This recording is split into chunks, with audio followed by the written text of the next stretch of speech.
সাইফুল ইসলাম আলিফ ভাই আল্লাহ সুবহানাহু ওয়া তাআলা জান্নাতে তাকে উঁচু মাকাম দান করুন, বলুন আমিন। আমার ভাই সাইফুল ইসলাম আলিফকে যারা শহীদ করেছে, আপনাদেরকে একটা কথা বলি, ওনাকে আজকে কিন্তু গোসল ছাড়াই দাফন করা হয়েছে। এবং চট্টগ্রাম নগরীতে আজকে শিবিরের ভাইয়েরা যে মিছিল বের করেছে, সারা বাংলাদেশে এত বড় মিছিল খুব কমই হয়েছে। আল্লাহু আকবার বলেন। এটা আমাদের উচিত প্রতিবাদটা করা। এদেশে হিন্দুরা খারাপ আছে না ভালো আছে, জোরে বলেন তো। ভারতের মুসলমানরা যতটা না ভালো আছে, এদেশের হিন্দু বৌদ্ধ খ্রিস্টানরা তার চাইতে বেশি ভালো আছে, ঠিক কিনা?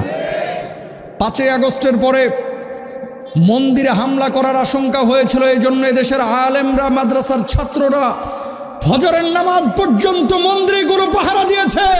আর আজকে ওই সমস্ত হারামখোরগুলো আমার মসজিদের উপর আঘাত করেছে, আমার আলিফের উপর আঘাত করেছে, ঠিক কিনা ভাইরা আমার? আমরা বুঝি আপনারা কাদের ইশারায় কাজগুলো করেন। সারা পৃথিবীর বুকে আজকে মুসলমানরা মার খাচ্ছে। দেখেন, হাজার হাজার আলেম ওলামা জেল খেটেছে গত 15 বছরে। যেই মুসলমানগুলো সারা জীবন একটা আলেমের পক্ষেও কথা বলে নাই, এই হারামখোর মুসলমানগুলো আজকে ওই দালাল ইস্কন্দের পক্ষে কথা বলতেছে, ঠিক কিনা ভাই? এটা আবার শুনেন, এটা রাজনীতির কোনো কথা না, ইমানের কথা। এরা চাচ্ছে অখণ্ড ভারত তৈরি করতে বাংলার জমিনে।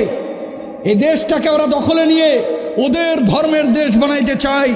ওরা যদি এটা সাহস করে, তাহলে আমরাও গাজওয়ায়ে হিন্দের স্বপ্ন দেখি, ঠিক কিনা ভাইরা আমার? শান্তশিষ্ট আপনারা আছেন, থাকেন।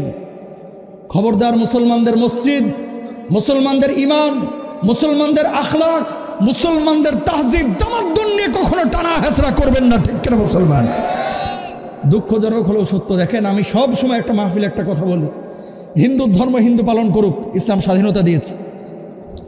ইসলাম কত উদার একটু খেয়াল করেন। রব্বুল আলামিন বলছেন, ওয়ালা তাসুব্বুল্লাযীনা يدعون من دون الله فيسبوا عدوا بغير علم, বলুন আল্লাহু আকবার।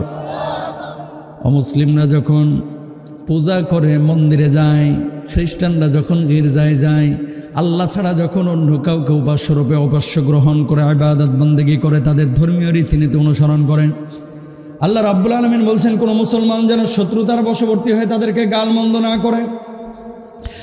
যদি গালমন্দ করে, তারা সত্য আল্লাহকে, আমাদের প্রভুকে গালমন্দ করবে। এজন্য আল্লাহ রাব্বুল আলামিন নিষেধ করেছেন। খেয়াল করেন, হিন্দু হিন্দুর ধর্ম পালন করবে, খ্রিস্টান খ্রিস্টানের ধর্ম পালন করবে, ইহুদি ইহুদি ধর্ম পালন করবে।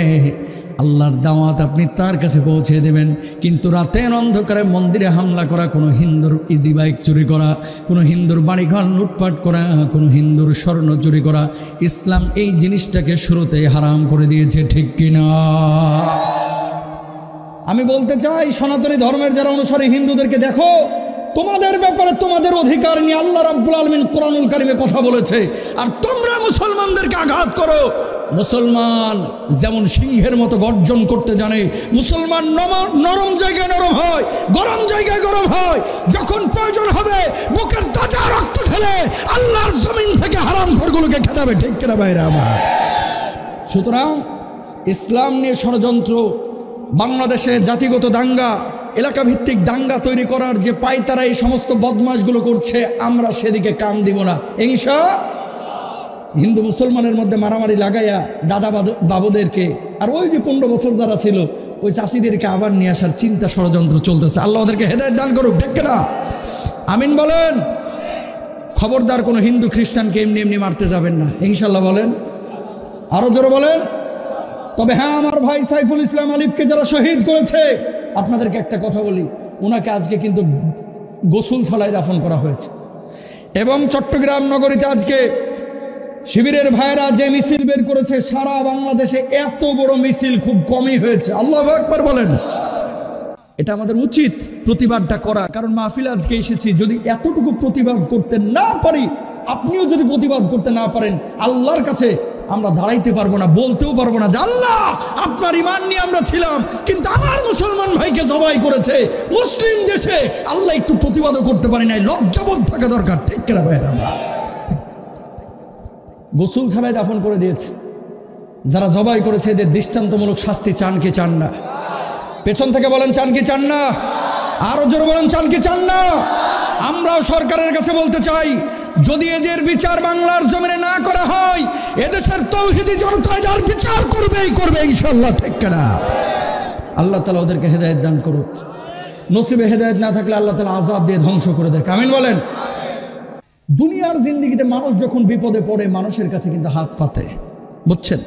ভাই আমার 2টা টাকা দেন না, 2,000 টাকা দেন না, 20,000 টাকা দেন না, আমি বিপদে পড়ে গেছি ভাই, এরকম কথা মানুষ বলে। মুসলমানও বিপদে পড়ে, হিন্দুও বিপদে পড়ে, খ্রিস্টানও বিপদে পড়ে। ওই যে ওদের প্রভু তো এখন জেলখানায়। জীবনে শুনছেন কোনো প্রভু জেলখানায়? চিন্ময় প্রভু, এদের প্রভু এখন কিন্তু জেলখানায় আছে। ওরা বলতেছে আমরা বিপদে পড়ে গেছি। জীবনেও কোনো মানুষের পক্ষে কথা বললো না। আজকে ওপার থেকে দাদাবাবুরা বলতেছে ওরে না ছাড়লে নাকি পেঁয়াজ বন্ধ করে দেবে, আলু বন্ধ করবে। তবু আলু নিতামও না, পেঁয়াজও খাইতামও না, ঠিক কিনা ভাইরা? আবার না খায়া থাকবো, তবে তোদের সাথে আর কোনো হৃদ্যতার সম্পর্ক আমাদের দরকার নাই, ঠিক কিনা? দুনিয়ার জিন্দেগিতে মানুষ বিপদে পড়ে, কেউ কম কেউ বেশি।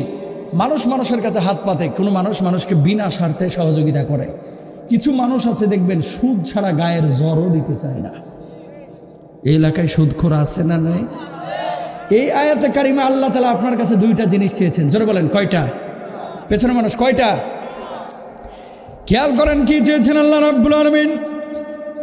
মাযাল্লাযী ইউকরিদুল্লাহা করদান হাসানান ফায়ুদাইফাহু লাহু আদআফান কাসীরা ওয়াল্লাহু ইয়াকবিদু ওয়া ইয়াবসুতু ওয়া ইলাইহি তুরজাউন।